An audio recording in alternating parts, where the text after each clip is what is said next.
Welcome.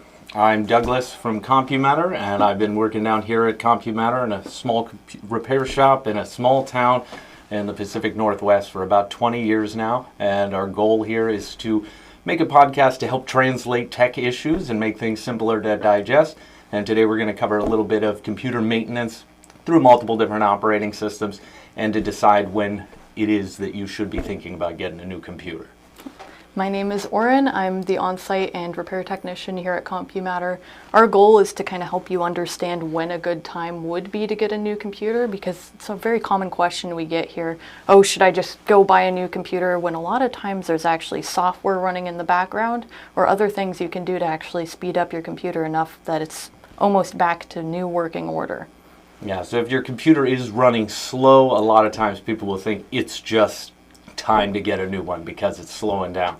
But we're going to go over just a few things. I'm going to start on the Windows side. One of the ones that we use down here all the time to help give a little bit of performance increase is called msconfig, and this is again on the Windows side. And I'm going to show you real quick how to get there. All right. I'm going to put us off in the corner. Yes.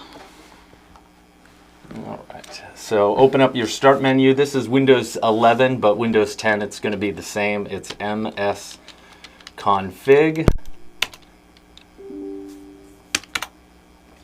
And then, Auren, do you want to show them how to zoom in? And this is for anybody who has a problem seeing if the text is really tiny or you have a high resolution monitor. What was that you did? Windows key plus brings up the magnifier tool and allows you to zoom in on your screen a little further. All right, so this is what the msconfig looks like, and in the Services tab, it shows you everything that's running when the computer starts up. And so that you don't mess up basic Windows function, you're going to want to click this checkbox here so you don't accidentally disable something that is required for something you use the machine for. But then after you click that button, it will only show the things that don't have to do with Windows. And then if there's anything you're unfamiliar with that's on here, do a little bit of research, quick Google search of what these are saying and what company makes it. You'll be able to find out what they go to. Like for instance, Canon printer, I definitely wouldn't want to uncheck that to gain more speed and lose my ability to print. But there's a lot of stuff here that you don't need to have running, and so you can go in there and just disable anything that you don't need. And the segue from there is Startup, which will open your task manager and show you any of the other things that are running in the background. Whoop, that opened up on a different window. Yeah, the magnifier is a little bit large. Yep, now it's too large. Here, let me help. Okay, Windows key minus gets you back. All right, and in this list it shows you what's enabled and what's disabled. And again, if you're unfamiliar with any of the programs, you can always look them up. And the final thing you can do, if you absolutely do not use the software you see in this list, you can always go down and type in Control and go to the control panel and then uninstall that piece of software. And that's in the Programs tab, or if you search for uninstall there, you can get it as well. And on the Apple side, do you want to go over what you do there? Yeah, so on the Apple side, you also have a way to uninstall any programs you don't need. I would recommend, if you're familiar with the Finder, it's similar to File Explorer for Windows, and it allows you to go through and look at all of your different files inside, including the Applications folder, which is going to be on the left pane. If you go into there, you're actually able to drag and drop any applications you don't need directly into the trash can in order to uninstall them. Which I find to be a little bit more smooth than the control panel and uninstall. Yes, it does tend to work a lot easier. It might ask you for your computer password, but other than that, it's usually pretty straightforward. As for checking to see if you have anything launching in the background on startup, I would recommend opening up the little system preferences, which looks like a gear, typically on the bottom on your dock there at the bottom, that you can click on. Or if it's easier, you can also click on the Apple logo on the very top left, and then click on system preferences there too. And then there will be a search bar similar to what he was shown with the control panel here. I believe that's also on the top right, where you can type in login items. And login items is their startup list of applications, very similar to the other side. Yes, so it'll give you a list of things that come up on login that you can disable if you don't need. And unlike Windows, it doesn't actually give you the option to turn off Apple ones, from what I recall, so it's a little safer. Oh, Jay says no audio. Interesting. All right. Yeah, we forgot to check. It's working on there. I got audio. We have audio. I'll look on YouTube. Yeah, maybe check if it's connected to your Bluetooth headset. And that's a warning for everybody else out there. If you have a commonly used Bluetooth device and for some reason audio is not functioning correctly, always make sure that your device isn't automatically connecting to it and taking your audio away somewhere else. But yeah, this is on the software side of things you can do to try to speed up your PC. On the phones and tablets, there is usually a feature where you can drag up from the bottom, and then it'll show you all the windows that are open. You can swipe those to the top of the screen to get rid of them. I believe that's Apple and Android as well. On the older Apple devices with the little button on the bottom, the physical button that's there, you double tap on it. It'll bring up that same sort of all the different windows that are open. If you close everything running in the background, you can get some more speed out of your device. Another thing actually to segue into, kind of on the iOS and phone and tablet devices, a lot of people don't know that whenever they do a Google search or an internet search, whenever they search something, it usually leaves open a tab. And I have seen a lot of people that don't know how to click the little X or how to click the double boxes on the top right in order to get to a window where you can close down all of those tabs. And over time, it can really start to slow it down. They are showing it as a square with a number in it. Yeah. And that number is telling you how many tabs are available, though. Or it's one of those, or kind of something. I've seen this symbol if that comes through. Oh, that's okay. very thin, but yes. Yes. Something like that allows you to go through and hit the little X's to close down the tabs. Yeah, once you open that window, there'll be little X's in the top corners, and that'll also lower your speed. Once you go to the internet, it's going to attempt to load all of those tabs, and then it'll start to lag when you're trying to load a website. Yeah. That's the same actually on your browser, so Safari or Google Chrome or any of the other browsers, Firefox, they always have a stream of tabs at the top, and if you don't ever close them, then it will eventually start affecting the program, and it can sometimes cause it to crash and not open correctly either.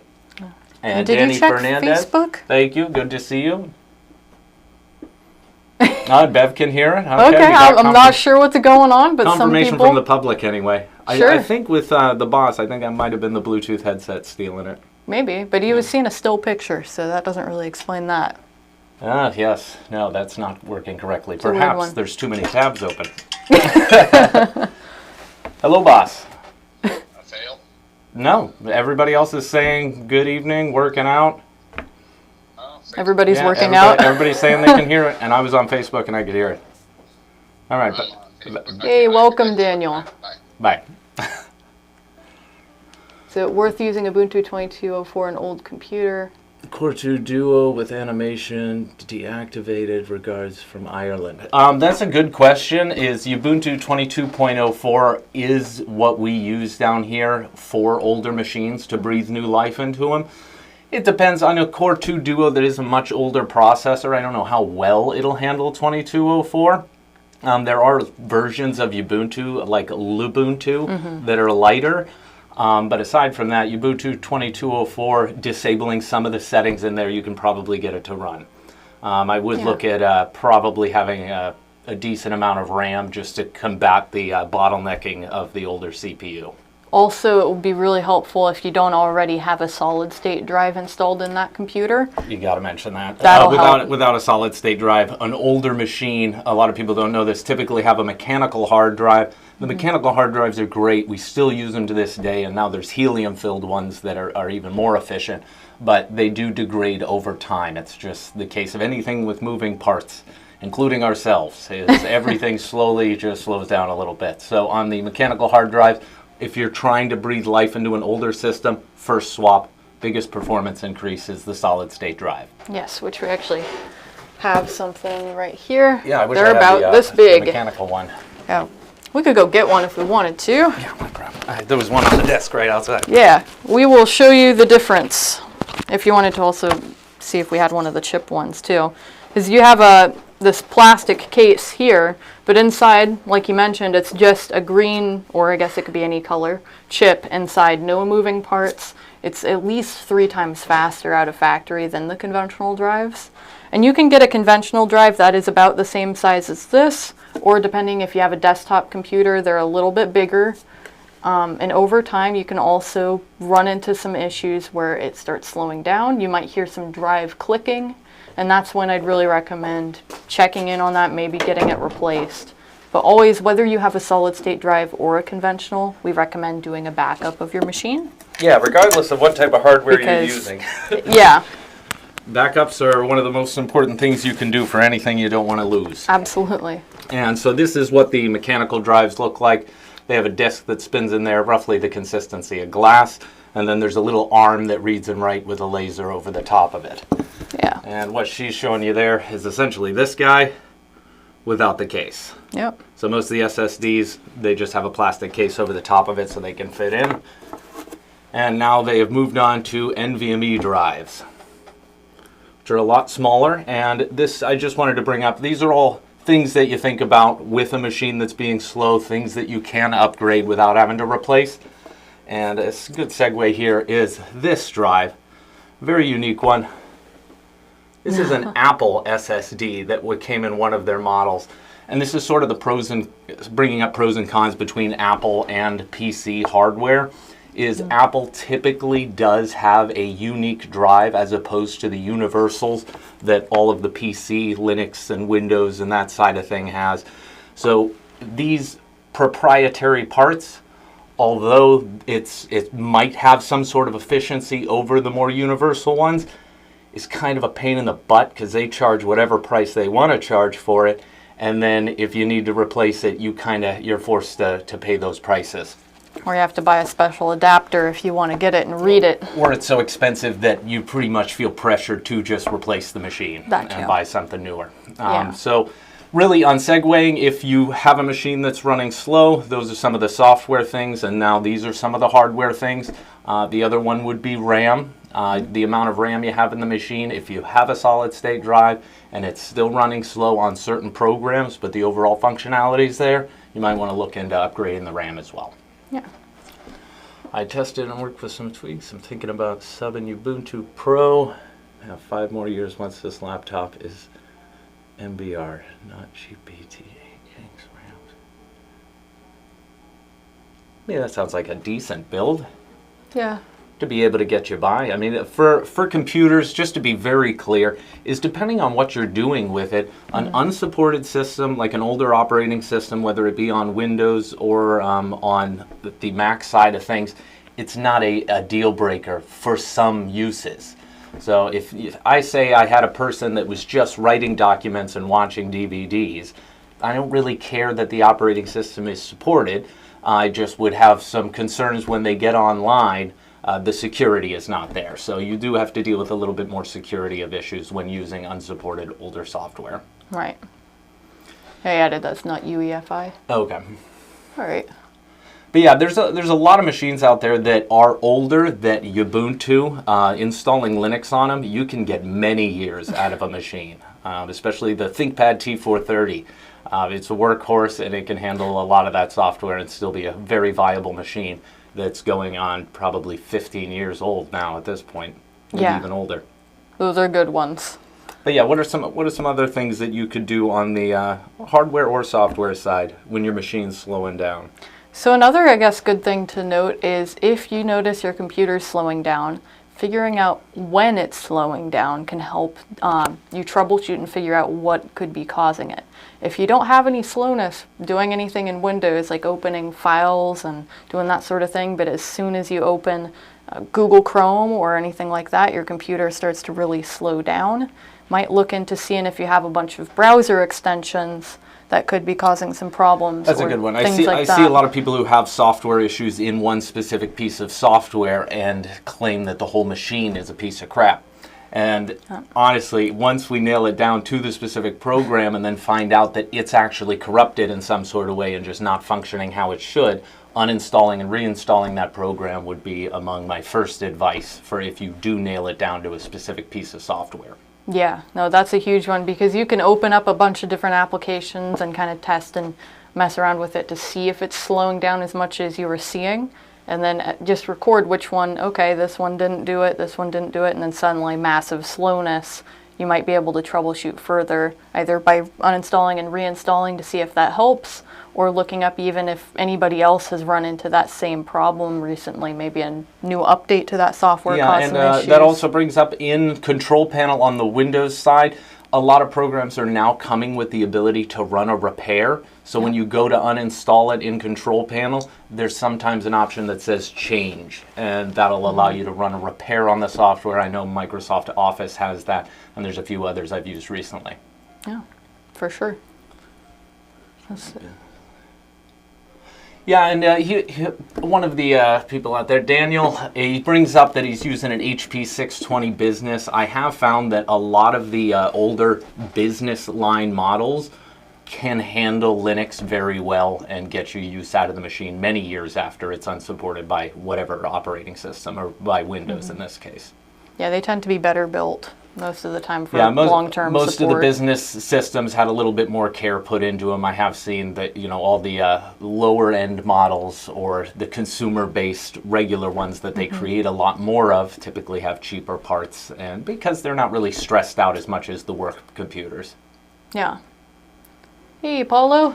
Apollo, hey, welcome again. Which is good suggestion. Yeah, if it does slow down, Lubuntu is the next step of trying. Yeah, that's sort of, Lubuntu is the saving grace usually.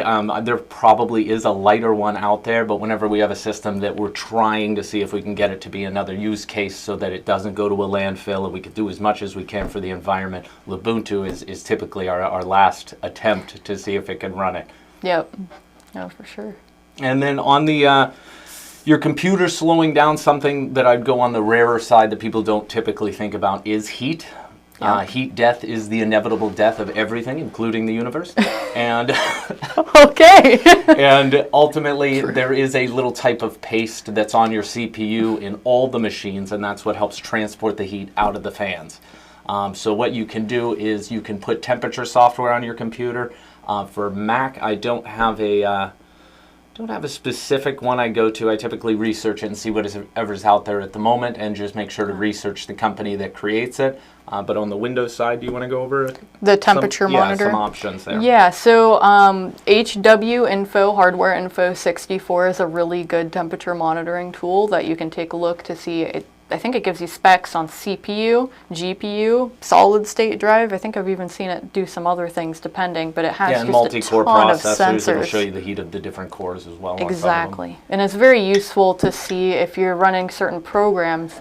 If you're hearing your fans kick up a lot, that can help you diagnose if it's actually getting that hot when you're doing certain things, or if you have too many programs open. And that might lead you down the path of, if your fan is making some weird noises, it's possible you might need to clean out the vents inside of your computer, or if it's bad enough and your fan's still not spinning afterwards, replace the fan. Yeah, and that would be a good segue, is definitely try to blow out the dust first. That's definitely the cheapest, is get some compressed air, either local hardware store, or if you're here locally, we have it in stock as well. All right, we were told to zoom in. That's what it is. We were on the three-person zoom. Yeah, that one and then this one. All right. Hopefully you can see us better now. Yes, and if you have any questions about anything technology related, feel free to leave us a comment. We're on Facebook and YouTube, and we don't mind just going off of whatever topic. We don't typically pin down exactly what we're going to say the whole time, and we just try to keep it free-flowing so that customers can chime in with anything they're interested in. Yeah, absolutely. And on the hard drives, we went over those, and we skipped a very important part, is testing your hard drive to make sure it's functioning normally. Absolutely. So we're actually just going to show you a piece of software on the Windows side, and then we'll walk through how to take care of that on the Mac side. All right. Let's go ahead and put us over here. Now I'm tiny. Hello. Okay. So, a software out there for Windows is called HDD Scan. We already have it installed here, but you can find it on their official website. I believe we also have a video on it on our YouTube channel if you'd like to learn. Yeah, we do. We walked through that on one of our YouTube videos on CompuMatter's YouTube. Yes. Like and subscribe. But yeah, HDD Scan is probably something I use every day, more than once a day, because any of the computers that come in here, even if it's not a part of the service I'm working on, if it has to do with slowness, it's usually one of the first things I'll test, Because if you can take the hard drive out of the loop as not being the problem, then you can start going into more software solutions. Absolutely. Yeah, this is a good place to start. And most of the time, you can tell which drive you have by clicking this drop-down menu Say here. you have a bunch of drives in your machine. Yeah. So in this particular case, I think all of these are probably going to be solid state. And some of the solid states will run on the smart test, but not all of them. There's a verify test to determine how fast your drive is reading and writing. So there's a lot of sophisticated ways to test the hardware in this program. I'd say if you have a solid state drive, say like Samsung specifically, because I got it up here, they do make a software directly from Samsung to test their SSDs, and I recommend you go out there and get the actual scanning software for whatever company of SSD you have, if it's available. Absolutely, and most of the time it's going to be called the Smart SSD test. You can look up Samsung or some of the others to pull up that information. And on the basic hard drives, you can just click on the hard drive you want, and then the smart test is something you can run, and it'll tell you a readout of all the different things that can go wrong on your computer. Yeah, so if maybe I want to zoom out a little bit on this. That one, because that one is larger. Yeah. So as you can see, all of these are green. They can vary from either a green mark to a red X to a exclamation mark. Yeah, the yellow triangle. And those are just indicating how bad it is. The red X, usually at about 2 of them on this list, anywhere, I will usually recommend to the customer that they get it replaced. Immediately, I would say, especially if you don't have any backups. Yeah, the first thing I'll ask is, do you have a backup? And then follow through with that by doing the other. Yes. All right. All right. Close that down. And on the Apple side, there is an actual disk utility that's built into the Mac operating system. And in there, they have something called First Aid. It's really close to erase. So don't hit that button. Hit the First Aid button. And that'll go ahead and run a test on the hard drive and tell you if it's okay.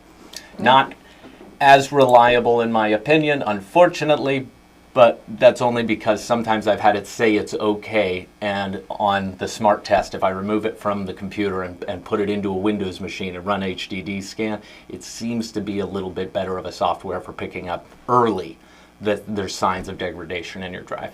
Yeah. It's just a good idea to, again, I'm kind of echoing myself, but have a time machine backup in place. That's a really important thing. In place. No, it is important to have a backup. Really good. We've brought it up multiple times here at this point in all of our podcasts, is because we are looking at the people's faces when we have to tell them that the hard drive is dead and that there is no data that can be pulled off from it. And there are companies out there that can take the disks or the platters out of the hard drive and put them in new hardware. Those jobs get up there in the thousands, so it's still not fun to hear about, and there's no guarantees even if you do have to go that route. So please back up your data.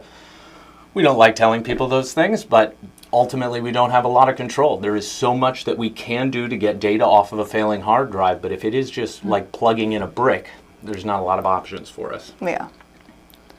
And we got a question from Paulo, where is Jay? Oh, he's on his way. He's just a little bit late. I think he's going to be here probably in the next 5-10 minutes or so. Yeah. All right. Looks like... And much better. Oh, from us. Yeah. Hello, CompuMatter. Hey. That's new. I'm going to take off this jacket. Let's get the cat out. Yeah. All right, other ways to speed up your machine or maintenance. The CPU paste we went over, because overheating can be an issue. Those are some of the ways that you can test it, is the HW info, and then on the Mac side for temperature. Do I have one for temperature? So I know there's I Mac do. fan control software. I have found one that it only works on ones before the M1 chip. I'm not sure of one quite yet off the top of my head that's M1 and after. Okay. But the Fanny program is what it's called. FANNY. It's a little widget that you can have it running up in the top right, that when you click on it, you can either set it to always be running what the CPU temperature is, so you can see what it is on the top right, which is pretty handy if you're doing some troubleshooting. Yeah. Otherwise, you just click on it, and you can see what your CPU and GPU temperatures are currently. Yeah, and a lot of work in any field is guess and check work. I wish there was some way around that, but really it isn't. In order to figure out what the problem is, you do have to eliminate what the problem is not. And so we're just going over some of the various ways you can do that. Yeah. Oh, and Paulo says he normally uses the HW monitor, an older version it sounds like. And I think the graphical user interface has changed, and I did like the older one when I was using it. And watching Paul, oh, that's a weird comment. I don't really know where that's coming from. I think what he's trying to say is he's watching. Oh, okay. To Paulo. Oh. No, I'm watching Paulo. Okay, yeah, that came off a little bit different. We don't have that technology down here. He's all right. A fellow masshole is making sure that Jay's all right. He's doing just fine. He'll be here soon. But yeah, let's go ahead and if it is time to replace the system, ultimately, it is best to nail down exactly what it is that you're using the computer for and what you plan to use for in the future so that you don't bottleneck yourself somewhere in the way when choosing new hardware. Absolutely. And I'll typically recommend, if the budget allows it, to get something that is at least a little bit more powerful than even what you think you're going to use it for, as all of the operating systems are just getting larger. The resources that they need is growing, and so normally computers slow down even if you do nothing and everything's working perfectly because the system itself, the operating system, is pulling more from the system.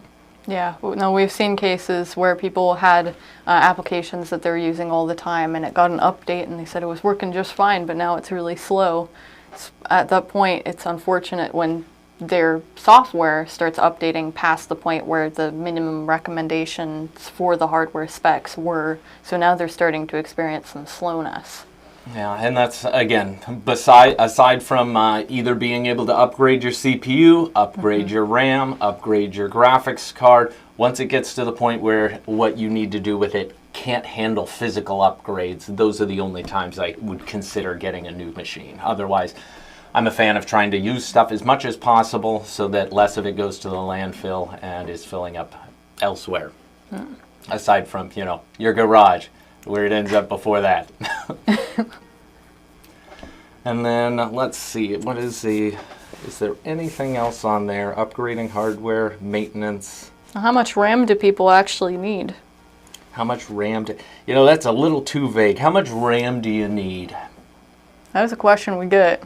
It is. There's no basis for it, though. Definitely the minimum. But more than 2. Yeah, more than 2. No, the minimum, I think, for Windows right now is 4, but even 4 is very low. When it comes to the newer RAM that's out there, I think we're on DDR5 or 6, which is basically just a different generation of RAM as time goes on. eBay Ukraine Hub suggests 96 gigabytes of RAM. I don't think you'd run into many problems with that much RAM. Yeah. But realistically, I'd say probably 8 to 16 for most people on average use of a computer. Yeah. Aside from that, if you're doing any of the low-end processing, research, email, and document writing, 16 is frankly going to not be noticeable from 32. Everything's probably going to function about the same. Yeah. Whereas when you get into graphic editing or gaming or anything like that, I'd say you bump it up to the between 32 and 64 would be where I'd go. And then 24 is fine too, depending on how intense the games are. Yeah. Microsoft Flight Simulator in VR, you probably want to bump that up to as much as the computer can handle. For sure. Well, and then also for RAM on computers, it's going to be a little bit different than tablets or phones. Most tablets and phones don't give you the option to put in 16 gigabytes of RAM. I'm not aware of a tablet that allows you to bump up the RAM. No. I don't think that's happened. And it's mainly because they want to try to make it as portable as possible, so people don't typically think about this. They're soldering everything together into one board to make the manufacturing process easier. But make sure your data is backed up, because there is no way to get your data out of there if it's soldered to the motherboard and the tablet no longer functions. So the data on tablets and cell phones is actually a little bit more important to have a backup of it if there's anything important there to you. Yeah, and I think a lot of tablets on average tend to have around 4 gigabytes of RAM because most of the time the processor and everything else is able to run things pretty well. Yeah, and also keep in mind that the operating system is lighter weight as well. The Android operating system and iOS, they both run lower on resources, so they don't need as much RAM. Yeah. Chrome consumes almost 10 gigabytes. Yeah. The browsers are really bad about RAM consumption. And then I found for a lot of people on Google Chrome, if you have everything saved to your Google account, you can uninstall Chrome completely, reinstall it, and sign in, and sometimes it takes up less space. Because sometimes it's actually saving things from previous extensions and previous information from the program. And sometimes it could be software corruption that's causing a file that's only supposed to be a couple megabytes to be, 5 gigs or something like that. So software corruption can also cause space issues. That is true. Well, there are also some browsers out there, one called Opera GX, which gives you the option to actually minimize the amount of RAM it's allowed to use, which is kind of nice. That'll make it so you could run it in the background while doing something else and not worry about it slowing it down. Let's see, do you believe there are a lot of people still using Windows 7? I have seen a lot of people still using it off and on. However, let's see. Yeah, so ultimately, the older Windows 7 machines, we still have a lot of customers that use Windows 7. Typically, it's because all the software is tending to switch over to subscription basis, and they're just trying to find a way to use their old software that it does everything they want it to, but they don't want to upgrade the system because then they are forced to have to start paying for that software for the rest of their life or as long as they use it. And so I don't actually mind people using Windows 7. It just comes with that caveat of be careful online. Whenever you're connecting anything outside, you do have less security than the newer operating systems. Yeah, you definitely want to have an antivirus set in place and really good internet safety practices when you're using something like Windows 7. Be careful. Research everything. That goes for any of the operating systems. Forget about just the Windows 7. Research anything you're unfamiliar with if you are downloading something from the outside world and bringing it into your computer. Know the company, know reviews, talk to somebody if you can, if that's possible. But yeah, really I don't have a problem with Windows 7. Most of these customers are not using their machine online. They're specifically using a certain software to do what they need to do, and then they use another computer to get online and send emails and stuff like that. Yeah. Through eBay that works with Linux perfectly. It's about Windows 7 to navigate.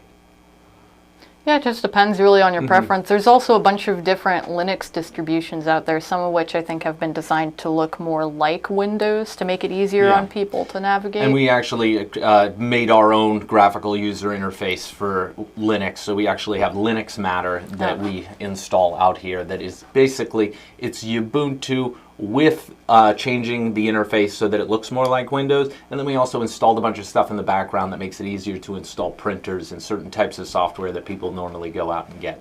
Yeah.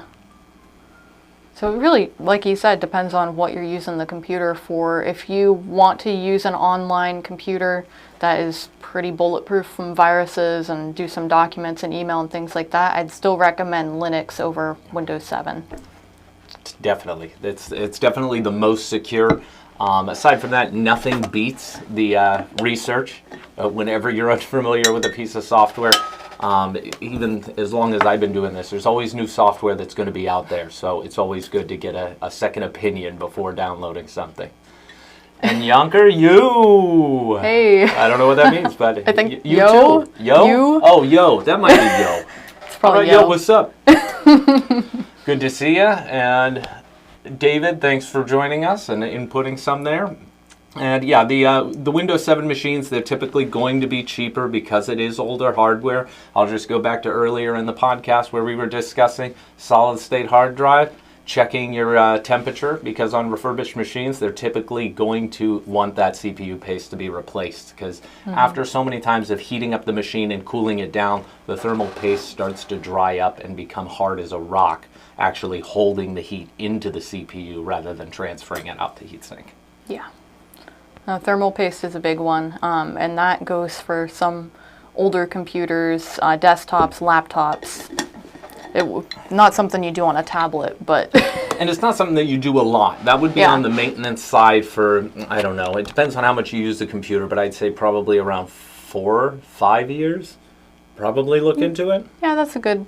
Especially if you're hearing your fans kick up a lot more often. Yeah, if your fans are running faster, then that's definitely keying you into that could be your issue. Yeah, dust and debris, and then the thermal paste are the two big ones. But aside from that, there's a lot of good deals out there on Windows 7 machines that you could then install Linux on and just be fully supported. Yeah. Samsung Book 4 Ultra. Okay, so isn't the 13 it's one of the... I believe the 11th, 12th. No, I think it's No, I think 12th. it's just the 13th and the 14th, 13th right? and 14th? Okay, so there is a couple issues that are being found out about the 13th and 14th gen processors. That is, they are overusing resources. So I don't know if they're going to solve that with software or if that is an actual hardware issue. It seemed to imply the last article I read about it that it was something that they are going to be able to release an update and get out of control. So my suggestion would be to make sure to take a look at the updates and make sure you got the latest. Yeah.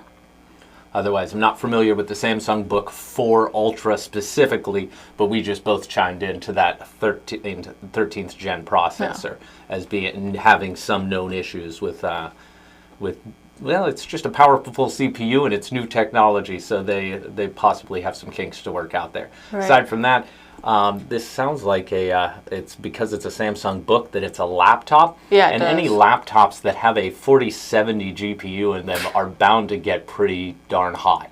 And I actually think that the gaming machines, there's not a lot you can do about it. On the gaming laptop side, they're building it into a smaller case. It's not as much room to push out heat, so they typically suffer from more heat issues than others. I recommend a USB pad with some fans in it as one, and then of course never putting it down onto cloth or onto your lap on a bed, those sort of things. Flat surfaces and the extra fans would be best. Yeah, because that's something where the fans blow up to it and help keep it cooler on top of it. It's an ultra-thin notebook. Yeah, and I had an ultra-thin, I think it was an Asus ROG system, but I actually sold your sister. Ah, yes. But that one also was like one of the thinnest ones that you could get that had I think a 1080 in it. And that one was a really nice machine, but yes, did have extra heat that came with that power. Yeah, pretty big screen. It wasn't actually as super thin as probably the one you're working with, but very good machine for doing gaming, but it does get warm. That's really it. Is they're trying to make a thinner, lighter system with the power, and there's just no way to get around. Moving heat requires a heat sink, which is a chunk of copper or an alloy of some sort that's mixed in with some copper. And the larger that is, the better it's going to be able to move that heat, and the bigger the fans are, those sort of things. So it's kind of, they have to balance that out. Yeah, and that's a tough balance. It is. And like I said, heat is one of the things that is going to slowly degrade the machine. So always keeping an eye on it, especially once you get to the 4th, 5th year of using a machine. If you use it consistently, maybe even less time. It just depends on what you use it for. Yeah. Well, and then also another thing is your environment. If your environment is really warm in general too, that can also keep it a lot warmer.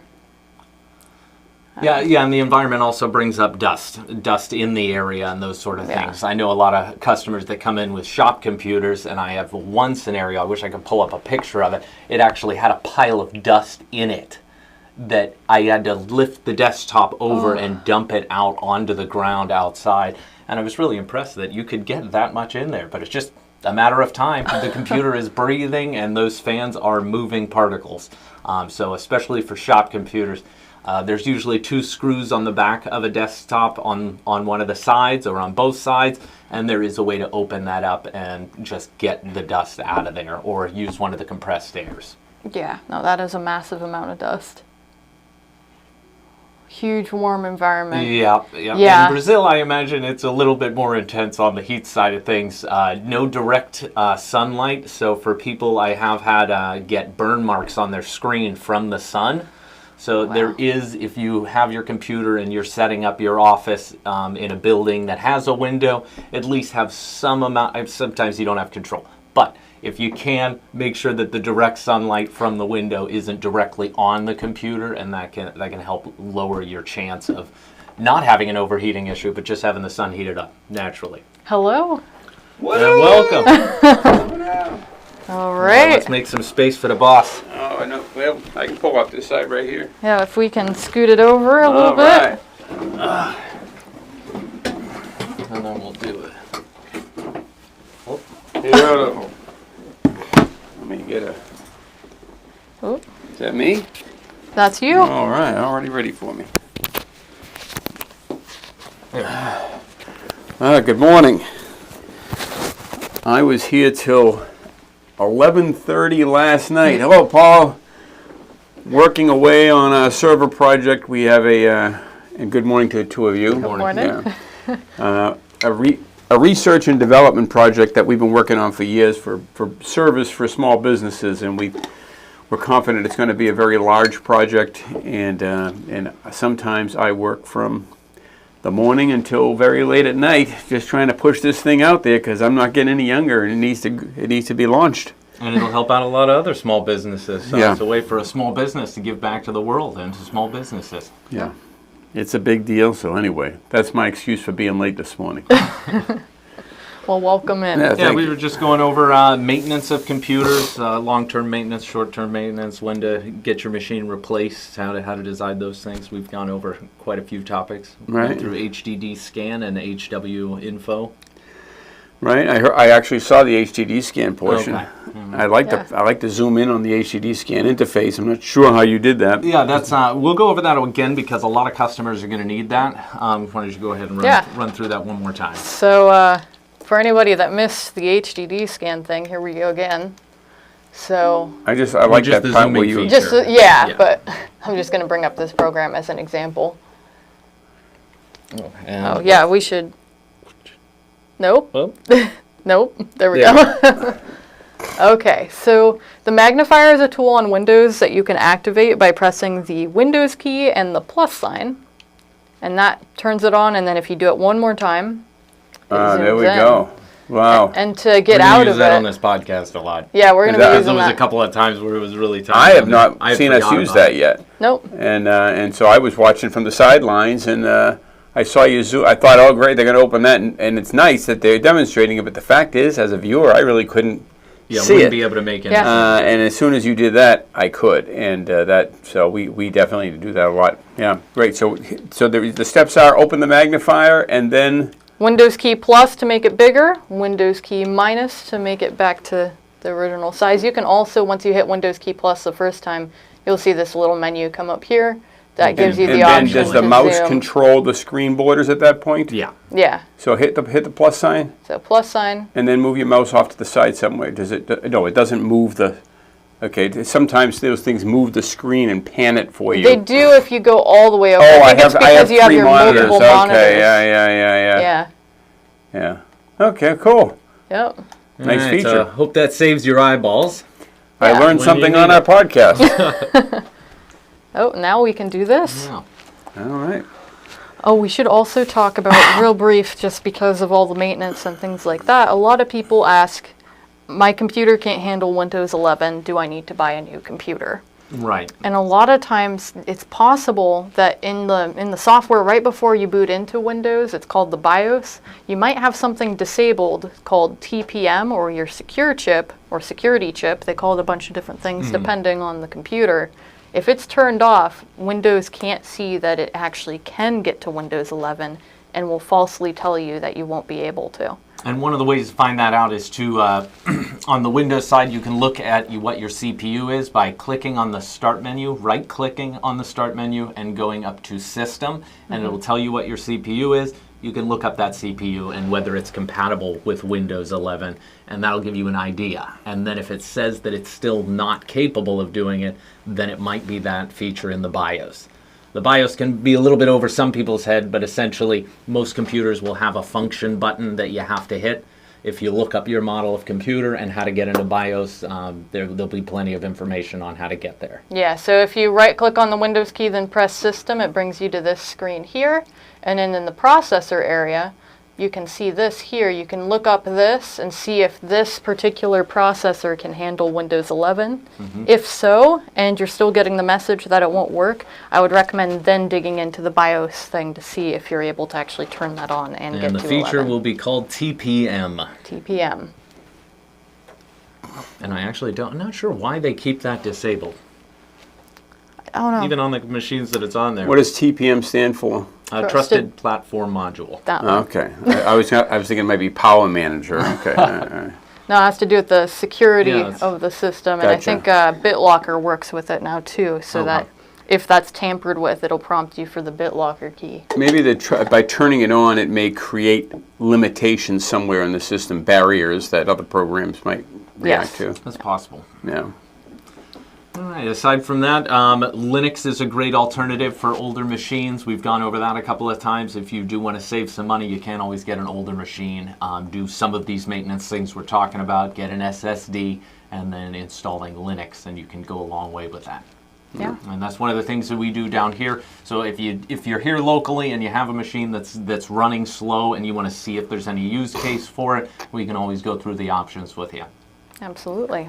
And that's one of the things I really like about this business is that we're really big on informing the customer with all of their options and then letting them make a decision. We'll give them the best information we have on what we would do if it was our machine, but ultimately it's just being able to give somebody all the options. Yeah. And there's a lot of them, so we try to make it as digestible as possible so that we're not just throwing you a bunch of different things and then just randomly pick one. And I think that goes with a lot of businesses, is when you go in there, they might handle things in a way that is just, this is the problem, this is the solution, and that's what they suggest doing. We more so like to give you a lot more options, because in the computer field there is a lot more different directions you can go, depending on the hardware and software limitations. Yeah. And then going straight to buy a new computer or fresh install Windows isn't always the best option either. But on some machines, if it's running slow, there is a possibility that a fresh install of Windows or a fresh install of the Mac operating system, or even on your tablets, they're all capable of getting software corruption, which you don't have to do anything as a computer user to suffer from software corruption. It can just be done by an update. It can just be done because a glitch in the system, the RAM that's going bad can cause it. So there's a number of things that sometimes when you're thinking about getting a new computer, a fresh install could save you from all that drama. Yeah, the gremlins.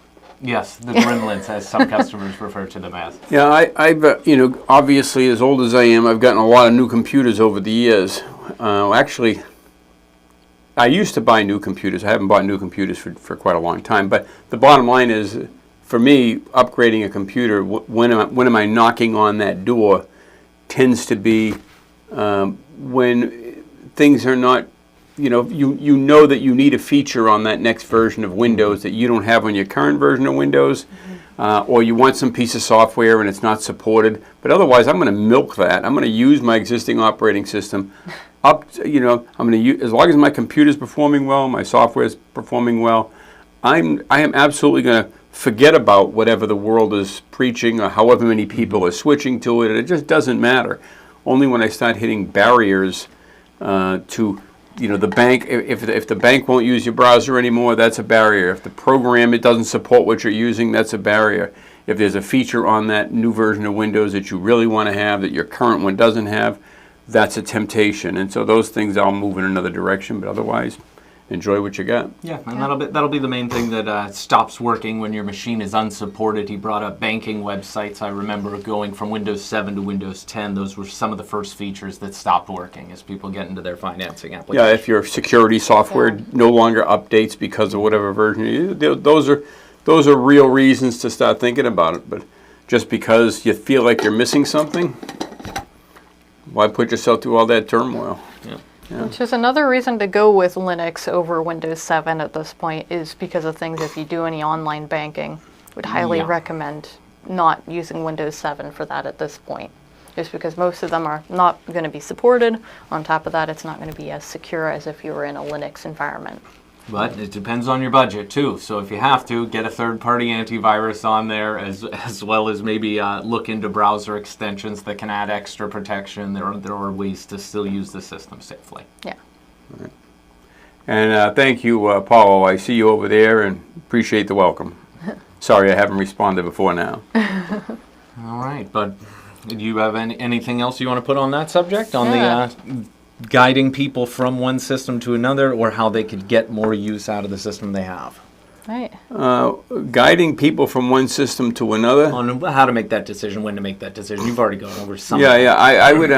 But one of the things, if you are buying your own system, I mean, we do this stuff all the time. But should you tell them about PC Mover? PC Mover. Should we let them know about that? Yeah. That's Yeah. fine. I It's mean, good that's kind software. of an inside secret That's right not there. an But inside secret. if you buy a new computer, and one of the big brain damage factors is it's frankly one of the barriers to entry. It's why you wouldn't do it, because you got to get all of the stuff from your old computer moved over to your new computer, and that's a lot of brain damage, and that can take you weeks, many weeks to recover from. 3 weeks. My analysis frankly, over even time with- is 3 weeks. Even with PC Mover, there's still stuff Yeah, that yeah, you yeah. have to yeah. set up. But people don't realize, up until programs like PC Mover, and there's a few others out there now, you couldn't move your programs over. You'd have to reinstall your programs from scratch. But with PC Mover, and it's like a $60 program or $50 program, you install it on both machines. It does it over a wireless or a wired. Wired is faster or better. It'll sense it over the network and copy everything from your old computer to your new computer. Not your operating system, just every program, every bit of data, and it's all there on the new computer. There are some exceptions to programs, but by far the majority of them it gets, and it'll certainly minimize your brain damage. And that comes with the caveat of anything that's supported by that other operating system you're going to. Right, yeah. If you're going from Windows 7 to Windows 11, then you might run into some problems So right it off depends the on how bat. old the software is, whether it's able to be moved over, and then aside from that, typically printers will still need to be installed and set up, and then there's some other drivers, of course, that aren't going to be pulled over because Yeah. the machines are going to be different. Yeah. And I think Adobe products as well as Microsoft Office, sometimes when you're moving to a new computer, it will notice the hardware change and Oh, yeah. prompt you to put in either your login details again or that activation key. So just be Or aware signing of into that. the Adobe account or the Office, Microsoft Yeah, Office. those software as a service things, they'll hit you up for your registration info. Yeah. And that brings me to, if you are able to move a program from one to the other and it has a security trigger built into the program, it might ask you for the activation key for that software. So be ready for that. If it is something you paid for in the past, they're going to want to know that you paid for it and make you prove it once it moves to the other side. I don't know who that is. Oh, it's probably me. I think that's you. Sorry about that. Turn that off. And that is, Otherwise, that is one of the things we do down here. So ultimately, if you are in the area and you're moving from one machine to another, you can buy it off of us, as well as we can help you move all this stuff over to it. And that goes really for, do I want to say that? For anybody in the world? I probably wouldn't send a computer anywhere in the world. Somebody chimes in from Antarctica and they're like, I'll take it. I'll take a T430. well, you can send it to them, but the shipping might be cost prohibitive. Of course, they can't go to Walmart in Antarctica, so That's true. That's true. They may be up for it anyway. If you're in Antarctica and need a computer, That's oddly specific, but but we'll be here to help you out regardless. We've been doing this for a long time, and the goal is to get you as much bang for your buck. Usually we'll go refurbished because of the fact that we can get a solid review history on it, so we can know that the product is good and reliable, as well as then we can install either Linux or newer operating systems on it and help you guide through the process without having to break the bank. Yeah, I want to talk just a minute about used computers versus new computers. I personally, I've been in the business for decades. I own a computer store. I know a little bit about this stuff, right? The computer that you're watching this on is a used computer. Well, of Or course, not that you're watching this on, that this is oh, being that's- produced with. Right. Ultimately, the computer that we're doing this on and that you're watching from. How do you put that? Anyway, Watching through. yeah, we through. Yeah, that's it. is responsible for what you're seeing, and it's a Lenovo ThinkStation 920, and these machines are brand new. I've got 128 gigs of memory, a Platinum Xeon, dual Platinum Xeon processors. This thing was probably $6,500, $7,000 as a new computer, and it's something, when it's all said and done, I'm in it for less than $2,000. Well, maybe a little bit more with the high-end graphics card I dumped in there. Yeah. But then the new one would have been a lot. Excluding the graphics The new card, one would have been a that's a lot more than decent that chunk. too. As a Yeah. result, it would have been $7,500 or $8,000. So 25% of the price of that new one by waiting a year and a half. I'm getting that kind of power, that kind of technology, and that's what it's all about. Yeah, and those are some of the benefits that we bring to our community, is that a lot of people don't know these things and they're just going out and getting the latest. And some of these going out and getting the latest is there's a lot of really good deals that are out there that aren't so good of hardware. And so people end up coming in with them, even going down the new direction, and have more problems that if I sold them a refurbished from a couple of years ago. It just seems kind of... And it's hard if you don't know. If you walk into a computer store, you see computers, you see prices, you don't know what's under the hood. You don't know if it's how much power that is. So it's just new. That's all you know. You buy it, you try it. A lot of people tend to, not really be into the refurb. Oh, a used machine? No, I don't really want that. It's usually a vibe. I don't know where it comes from, because it's just the hardware itself. It's what it's capable of. It's either well made or it's not, and it either has enough power to do what you need it to do or it doesn't. Yeah. New or used doesn't really mean anything to me. Yeah. Yeah. Unless the previous owner took a hammer to it Right, and condition. said, hey, I will say, aesthetically, condition is important. Even on our refurbished models, we typically seek them out from companies that owned them rather than people, so that they lived their life mainly on a desk in one office, rather than the personal used laptops that travel around a lot and tend to have a lot more scratches on it. People ask us what brand. A lot of times I hear that question. What brand? What kind of computer do you like best? And honestly, Dell makes a great computer. That HP makes a great computer. They all make great computers. They're like the most dependable machines in the world. When you get right down to it, there's so little that goes on in your typical computer. That said, my personal favorite is the Lenovo brand. I've been using them since they were owned by American companies, IBM, and then they eventually sold out that brand to China, but they have continued to manufacture that particular machine at above typical standards, especially the Think models. In fact, primarily the Think models. Yeah, I was going to say, I don't normally put myself out there as brand loyal to any of them, because each company is like a car company. It has its high-end model and its low-end model. Right. And Lenovo's high-end model would be their Think Center, Think Station, and Think Pad line. Yeah, so whether it's a laptop or a desktop, anything that begins with Think tends to be a better class of some of the other stuff that's out there, and it's what I've been using for years. Just more reliable. Again, we went over a lot of the maintenance things, so whether you're going new or refurbished, those maintenance things are still there as an issue, and that's one of the benefits of shopping down here, is we not only have been doing it long enough to know which models to research and to get into stock, but then we go through all of those maintenance things for you, so you can just get it with our hardware warranty and not have to worry about where you're getting it from the rest of the world. So did Toshiba stop making computers altogether? I think Toshiba's still out there. I used to. I haven't seen them in a But while, it actually though. has been For a little while since years, somebody brought one in. I cut my teeth on Toshiba computers. That's just saying about anyway. Cut my teeth. I've never heard that Is before. that right? Oh yeah, it's an old saying, and I'm not even sure why that's a saying. I guess your teeth are brand new at that point, like a cow chewing the cud. I'm not really sure. Somebody can react to that one. I'm going to research that. And figure out Looks where like that we comes are from. actually out of time. Oh, yeah, it's 11 it's o'clock. time. But I got to go to work. what the hell did I just say? All right, well. We appreciate you joining us. And again, I got Paulo says he's using the X1 Carbon. It's a good model. Yeah, the Carbons are nice machines, yeah. And we appreciate you taking the time to hang out with us. Again, for anything that you want to put in the comments, ask questions, we'll be here on Saturday again at 10, and we'll be happy to help you out.